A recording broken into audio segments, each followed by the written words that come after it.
Salut, salut, salut.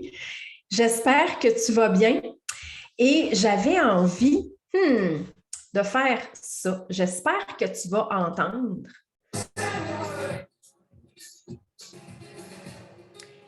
Le beat de cette chanson-là met vraiment une espèce d'excitation, de joie. Bien difficile de ne pas être de bonne humeur. Bien difficile. Riptide de Vance Joy. En plus, son nom de famille, c'est Joy. Non, mais tu sais.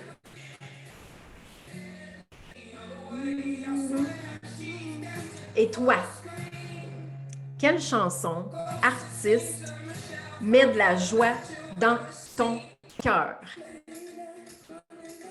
Je serais curieuse de savoir. Vraiment.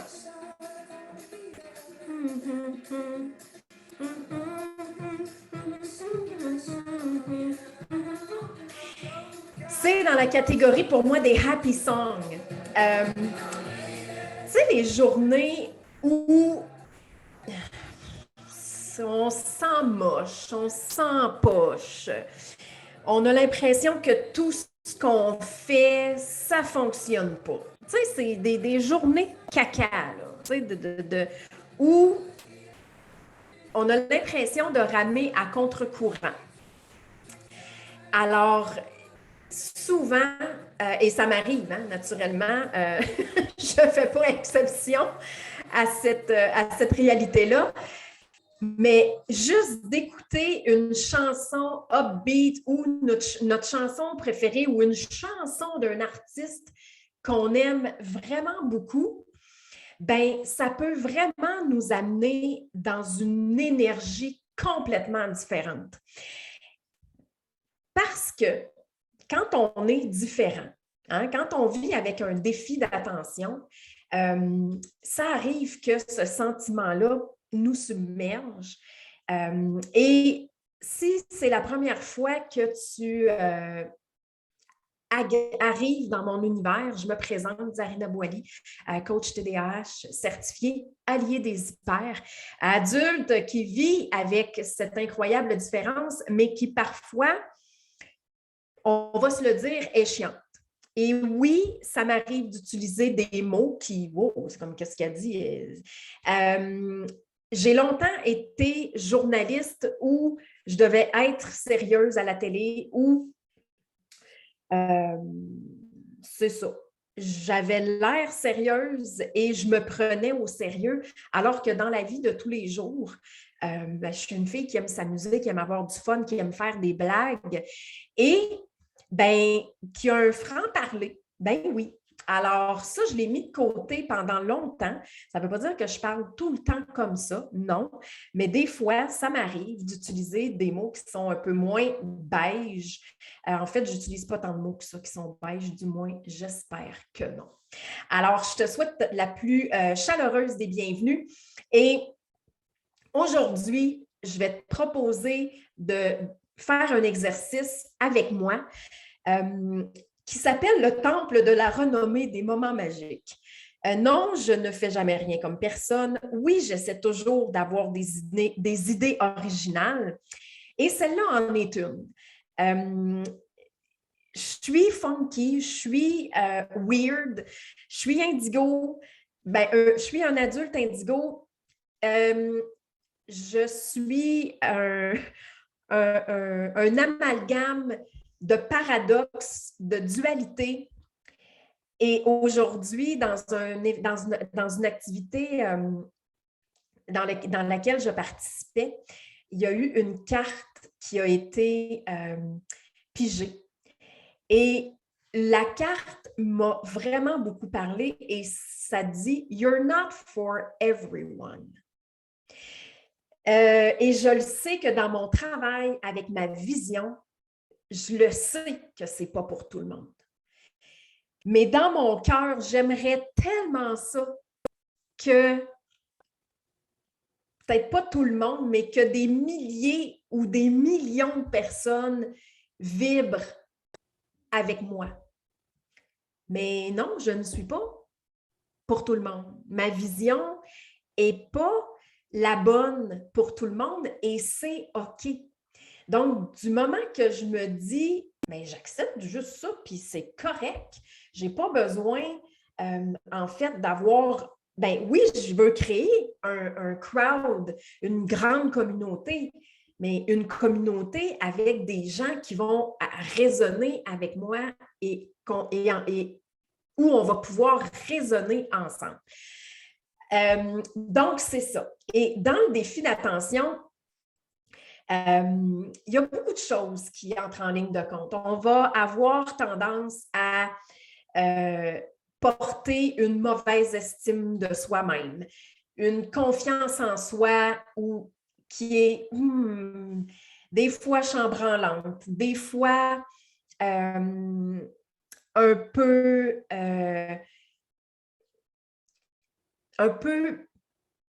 je dirais pas défaillante, mais qui est pas toujours constante. Voilà, c'est le mot que je cherchais. Notre affirmation aussi, hein, de la façon qu'on va s'affirmer, c'est pas toujours évident parce que, ben, on a beaucoup de choses qui tourbillonnent dans notre tête. Même pour nous, des fois, c'est pas toujours clair. Et quand on ose s'exprimer, hein, exprimer nos idées, nos sentiments, comme on est sans se censurer ou sans filtrer, des fois, c'est reçu d'une façon qui nous laisse comme un peu « OK, j'aurais peut-être pas dû ». Et ça, ben, je te dirais que l'exercice d'aujourd'hui, le temple de la renommée des moments magiques, va être bon pour venir booster tout ça. Alors, c'est quoi le temple des moments magiques? Le temple de la renommée, en fait, c'est un exercice que j'ai expérimenté lors de ma formation de coach TDAH et que j'ai spontanément, intuitivement, comment pourrais-je dire, mis à mon image, mis à ce qui fait du sens pour moi. Et parce qu'à une certaine époque, j'étais vraiment une fan de hockey, vraiment. En fait, j'écoute encore le hockey, mais aux Olympiques, beaucoup plus. Et le temple de la renommée, oui, ce sont les grands sportifs de ce monde qui se retrouvent là, mais dans la façon que je veux te le faire expérimenter, c'est pour que tu puisses revisiter certains moments, certains événements où tu as vraiment eu l'impression, où tu t'es vraiment senti wow! Tu sais, que ce soit de la fierté qui était là, le sentiment d'accomplissement, l'excitation, bref, peu importe ce que ça a fait naître comme émotion, c'est là que je veux t'amener pour que tu puisses commencer à créer ton temple de la renommée. Donc, si tu veux bien, je t'invite, je t'invite à te déposer. On va prendre le temps de respirer. Tu sais, la respiration, c'est quelque chose que j'ai intégré avec beaucoup plus de rigueur et de constante dans les dernières années. Et je vois à quel point ça fait une énorme différence. C'est d'ailleurs un des segments du volet physique de Décloisonne, le défi d'attention, parce que souvent, on ne respire pas de la bonne façon. On a une respiration qui est plus rattachée ou qui vient du mode survie, alors que la bonne façon de respirer, c'est vraiment en prenant le temps de venir se connecter à chaque inspiration et à chaque expiration. Donc, tu peux fermer les yeux, tu peux les laisser ouverts et c'est sûr qu'éventuellement, c'est une formation que je vais aller me former là-dedans, c'est sûr, certain, c'est sûr. C'est sûr, ça me parle vraiment énormément. Tu connais peut-être la cohérence cardiaque.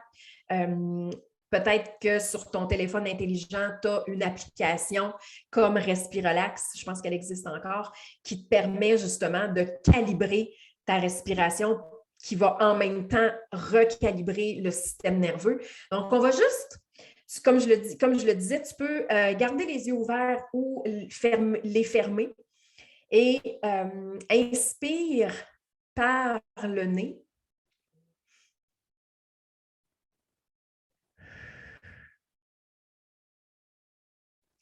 Ça se peut que la première inspiration, elle soit comme un peu pas confortable. Peut-être que ton pantalon, il serre ta taille, puis que ton ventre n'est pas capable de se gonfler comme il voudrait. Donc, tu peux, si c'est possible pour toi, peut-être détacher ta ceinture ou défaire le bouton pour que justement le mouvement puisse être confortable et fluide. Une deuxième fois.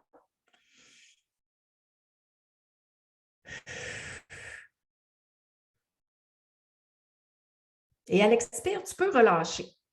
Tu peux relâcher ce que tu veux, les inquiétudes, le stress, les soucis, peu importe ce qui est là, que tu as juste envie de laisser aller. Une troisième fois.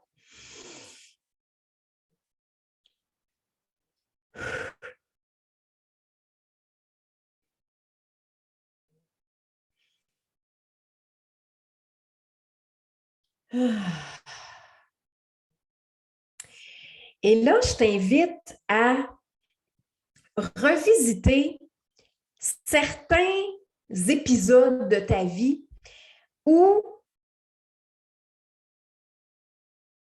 tu t'es vraiment senti,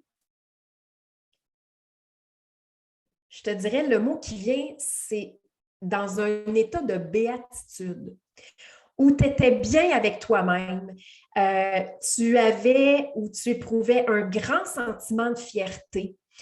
Et ça peut être un moment que toi seul sur la planète étais fier.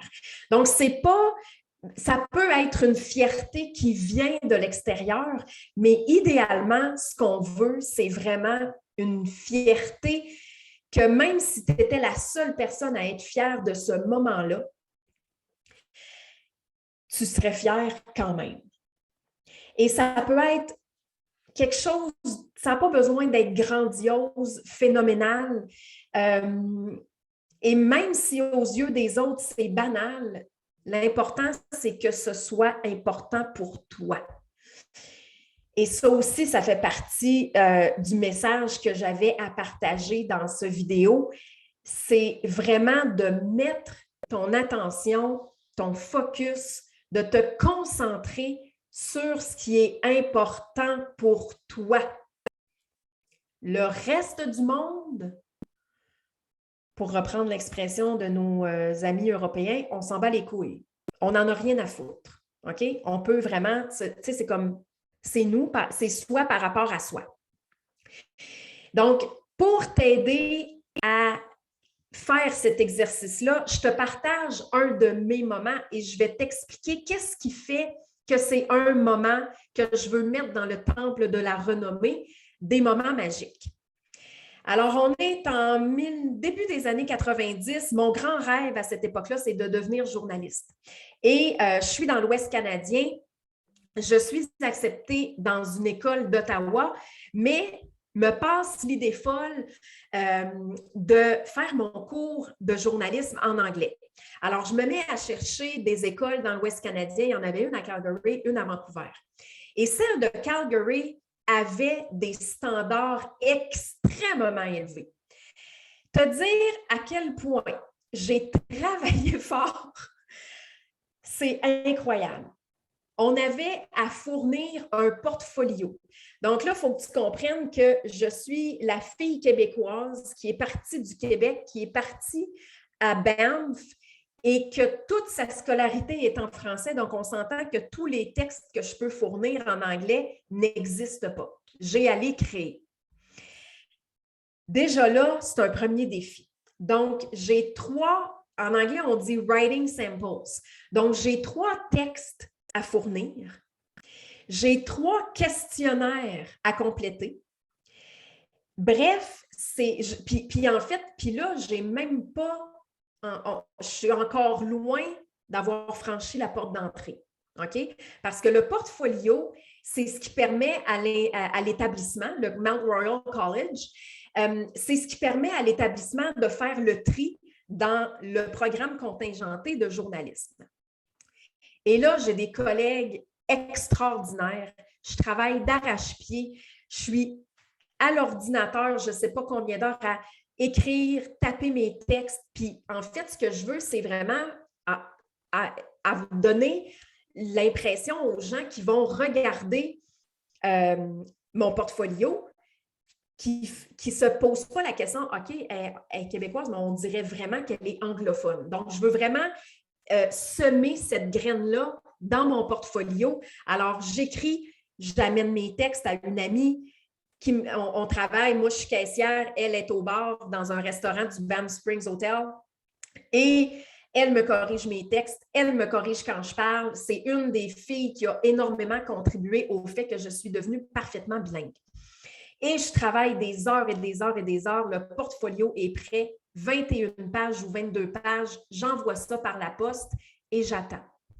Parce que si, en regardant mon portfolio, on considère que c'est OK pour moi de passer à la prochaine étape, bien là, je me retrouve en entrevue.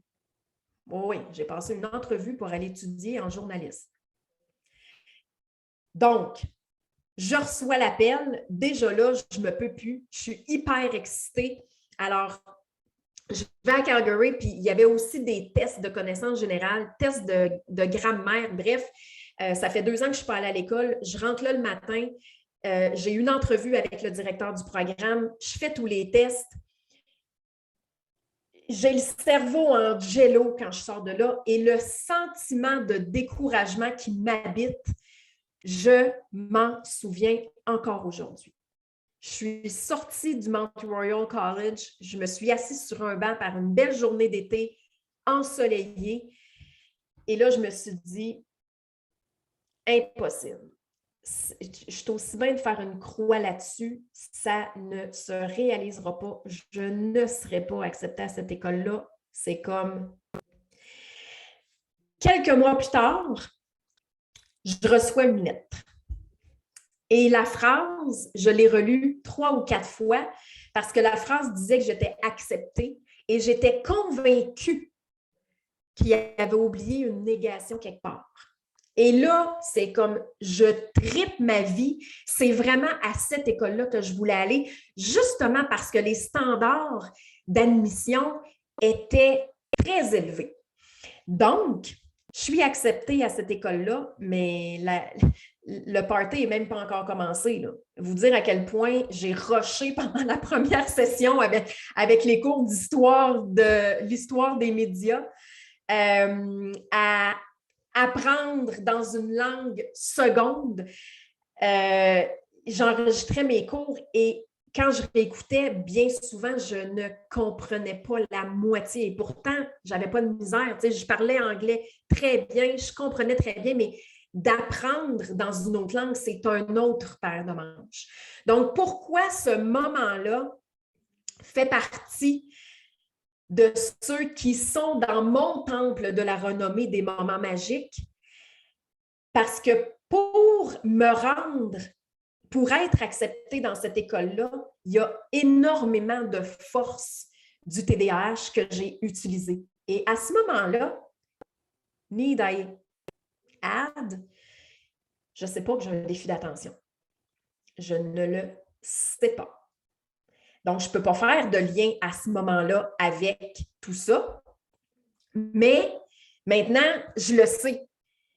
J'ai été extrêmement créative. Moi, je me suis dit, s'ils reçoivent 500 candidatures, la mienne, va sortir du lot. Donc, j'avais du papier coloré. J'avais imprimé certains trucs sur du papier mauve, d'autres sur du papier rose. Fait que je me suis dit, j'avais fait une mise en page. Donc, j'ai utilisé ma créativité pour justement qu'on remarque mon portfolio de tous les autres. Ensuite de ça, ben, j'ai été puisée dans l'inépuisable détermination qui est souvent un trait extraordinaire des personnes qui vivent avec un défi d'attention. On s'enfarge, on se relève. On tombe, on se relève. Ça ne marche pas, on essaie encore et encore parce qu'on se dit, à un moment donné, ça va finir par marcher. J'y crois en dedans profondément. Donc, malgré les embûches, malgré les obstacles, donc, j'ai utilisé cette grande détermination qui est souvent un de nos très grands atouts. J'ai tout donné. J'aurais pas pu faire mieux. Et l'autre chose l'autre élément du défi d'attention qui m'a servi, c'est d'avoir cette rapidité. Tu sais, le cerveau rapide qu'on a, là, ben, il est génial parce que quand on a besoin de répondre rapidement, il y a deux choses. Ça se peut qu'on fige et ça se peut que spontanément, on parle puis que ça fasse un sens énorme. Donc, cet événement-là, pour moi, dans les journées qui vont moins bien, dans les journées où ben, peut-être que mon estime de moi est écorchée un petit peu. Peut-être que ma confiance est ébranlée pour toutes sortes de raisons. Ben, c'est un des éléments, c'est un des événements que je revois. Et je ne fais pas juste le revoir, c'est que je vais vraiment prendre le temps. Hein, quand on vit avec un TDAH, on a cette incroyable capacité de ressentir et on est capable de retourner dans nos ressentis. Donc, je suis capable de retourner exactement dans l'état où j'étais quand j'ai été acceptée. Et là, je me dis, ben, si j'ai été capable de réussir ça, il n'y a rien que je ne peux pas réussir. Il n'y a rien, absolument rien. Donc, le temple de la renommée des moments magiques, c'est ça. Ça peut être dans n'importe quelle sphère de vie. Ça peut être, oui, l'éducation, oui, le travail, la famille, la vie personnelle, l'amitié. Bref, la sphère n'a pas tant d'importance, mais c'est vraiment ce que ça t'a fait ressentir, ce que ça a évoqué comme émotion, où tu t'es dit, my God, il n'y a rien qui va pouvoir m'arrêter. Ce genre de feeling-là, pour que tu puisses y retourner le jour où tu vas avoir une journée qui va avoir mal été au bureau, ou une journée que les enfants vont être plus turbulents ou plus tannants, puis que tu vas juste en avoir plein ton casse, puis que tu vas dire comme « Oh my God, je suis plus capable », et que tu puisses retourner à ce moment-là, parce que souvent, ces moments-là nous ont aussi amené beaucoup de zénitude. Parce que qu'on ait eu dans notre enfance des critiques, des reproches, des remontrances, de l'humiliation, du rejet, qu'on ait vécu des échecs qui nous ont amenés à croire qu'on était moins bon que les autres. Qu'on s'est fait traiter de paresseux, de pas intelligent, qu'on ne s'appliquait pas dans notre travail. Tu sais, je le disais tantôt, on s'est probablement fait dire qu'on était weird, qu'on était bizarre, qu'on était donc étrange, nous autres, avec. Mais c'est ce qu'on est. C'est ce qu'on est. Oui, on est étrange, puis c'est drôle quand on se retrouve tous ensemble. On a-tu l'impression d'être étrange? Pas du tout. Moi, quand je me retrouve avec quelqu'un de ma tribe, c'est comme ah, cool. Mais moi, je veux pouvoir être moi-même, que je sois avec quelqu'un de ma tribe ou pas. Quand j'enregistre une vidéo ou quand je fais un appel découverte ou quand je suis en coaching, en principe, c'est toujours la même fille qui parle. Alors, pourquoi que je devrais changer ça? Pourquoi je devrais ne pas être qui je suis parce que je dérange? Parce que ma façon de voir les choses, elle est différente. Donc, pour augmenter l'estime de soi, donc l'estime qu'on a de soi-même, avoir une meilleure opinion de soi, pour augmenter notre confiance en nous-mêmes, donc ce sentiment-là de compétence qu'on va avoir, parce qu'on sait qu'à l'intérieur, on le sait qu'on le possède, ce potentiel-là qui est tellement incroyable, puis on est comme... Puis on a des fois l'impression qu'on ne sera jamais capable de trouver comment le faire émerger. Et pour pouvoir s'affirmer, en fait,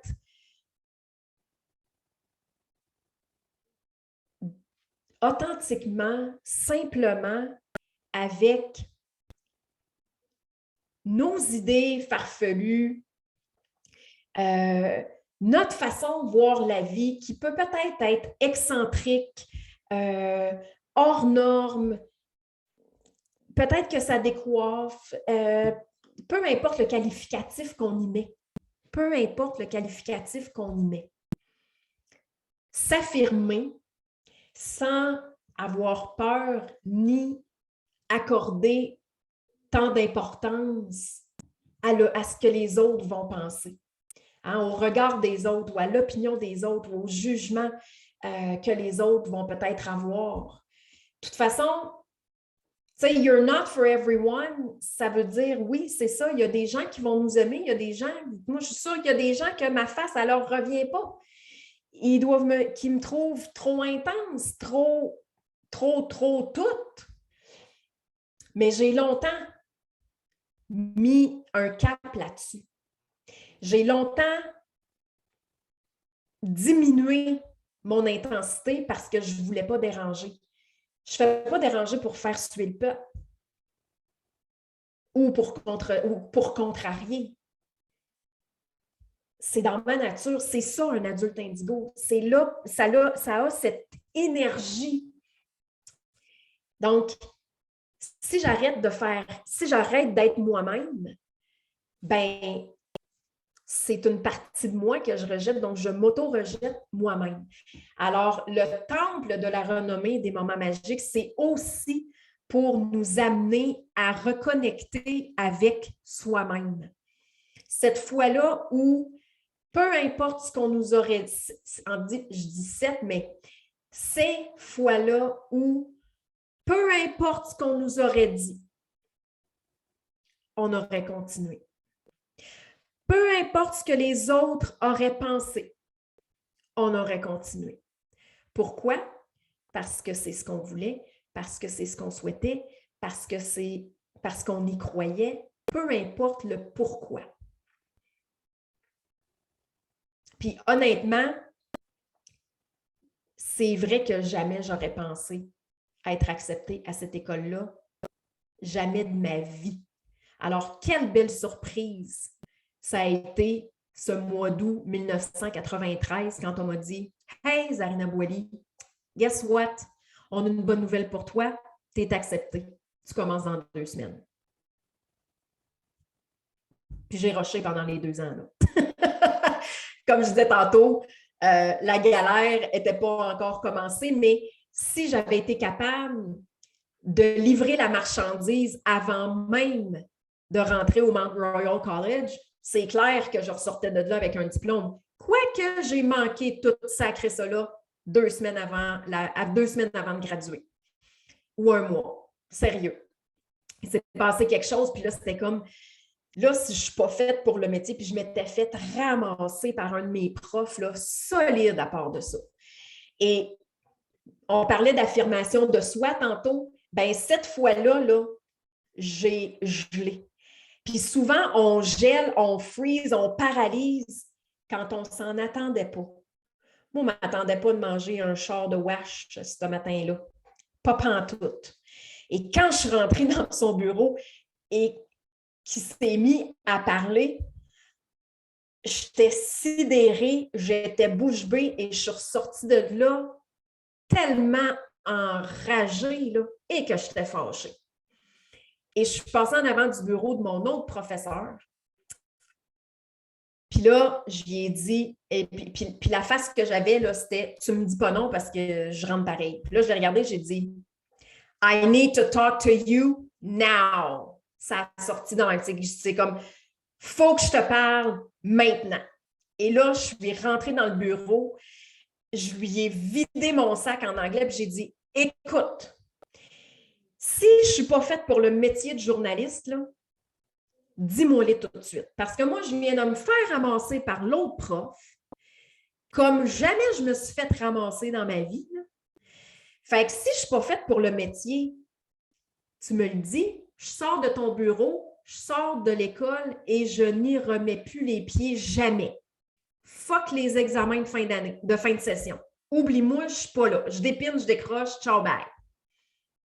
Puis là, je ne sais pas pendant combien de temps j'ai parlé. Puis à un moment donné, il m'a regardé, il m'a dit « OK, est-ce que tu as fini? » Puis là, j'ai fait « Je pense que oui. » Puis là, il m'a regardé, il dit « Tu vas te présenter à tes examens. Tu vas obtenir ton diplôme. Parce que si tu n'avais pas été faite pour le métier, on n'aurait pas attendu à la dernière session pour te le dire. » Je l'ai regardé, je dis « Parfait, thank you very much. » Je suis ressortie. Mais c'est ça. Donc, malgré les embûches, ce que je voulais vraiment dans la vie, c'était être journaliste et je voulais être graduée de cette école-là. Donc, ça, pour moi, c'est un grand pan, en fait, dans mon temple de la renommée des moments magiques. Alors, j'espère que tu vas prendre le temps de te déposer puis de juste aller revisiter certains moments puis de commencer par un et de décrire pourquoi, selon toi, c'est un moment qui mérite ou qui doit être intronisé au temple, dans ton temple de la renommée? Comment tu t'es senti? Quelle qualité, force, aptitude, talent as-tu utilisé dans cet événement-là ou dans cette situation-là? Comment tu t'es senti? Donc, tout ça, ça va venir bonifier et amplifier l'importance de cet événement-là auquel tu vas pouvoir retourner les journées que ça va aller moins bien. Et si tu aimerais qu'on se parle pour savoir de quelle façon je peux t'accompagner, comment, avec mon coffre à solutions, ce que j'ai créé comme approche qui est novatrice, donc ce n'est pas quelque chose qu'on retrouve ailleurs, tu peux réserver un appel découverte. Moi, j'appelle ça un moment connexion. Donc, c'est un moment pour toi, avec moi, où on prend le temps vraiment de regarder et d'explorer c'est quoi la meilleure option pour toi et si en ce moment, c'est ça qui est le mieux pour te permettre d'avancer de façon plus fluide avec le défi d'attention. Tu peux aussi jeter un œil à Décloisonne, le défi d'attention, pour pouvoir défaire, abattre des murs et des barrières et des cloisons qui vont te permettre d'avoir un champ de vision plus large et voir toutes les facettes extraordinaires qui font partie du défi d'attention, mais que souvent, elles sont obstruées ou cachées par les murs, les barrières et les cloisons qui sont là. Alors ça, c'est ce que je te propose. Et le moment de connexion, c'est un 20 minutes gratuit, alors ça ne t'engage à rien. Mais en même temps, tu vas repartir avec, tu sais, ce qu'on fait dans cet appel-là, c'est qu'on prend le temps de connecter, bien entendu. On regarde, c'est quoi le défi, l'obstacle présentement là, qui est comme, peut-être pas insurmontable, mais que tu dis, My God, si ça, c'était pas là, ça serait déjà beaucoup plus facile. Donc, on va prendre le temps de l'identifier ensemble et de regarder quelles clés, quelles stratégies, quelles ressources on peut mettre en place pour que tu puisses repartir avec ça et l'expérimenter dans ton quotidien et voir qu'est-ce que ça te permet de transformer. Alors, je te remercie infiniment d'avoir été là. C'est toujours un plaisir de connecter à travers les différentes plateformes, que ce soit Facebook, YouTube, l'infolettre, le site web. Voilà, communicatrice un jour, communicatrice toujours. Et là-dessus, je te dis à très, très bientôt. Ciao!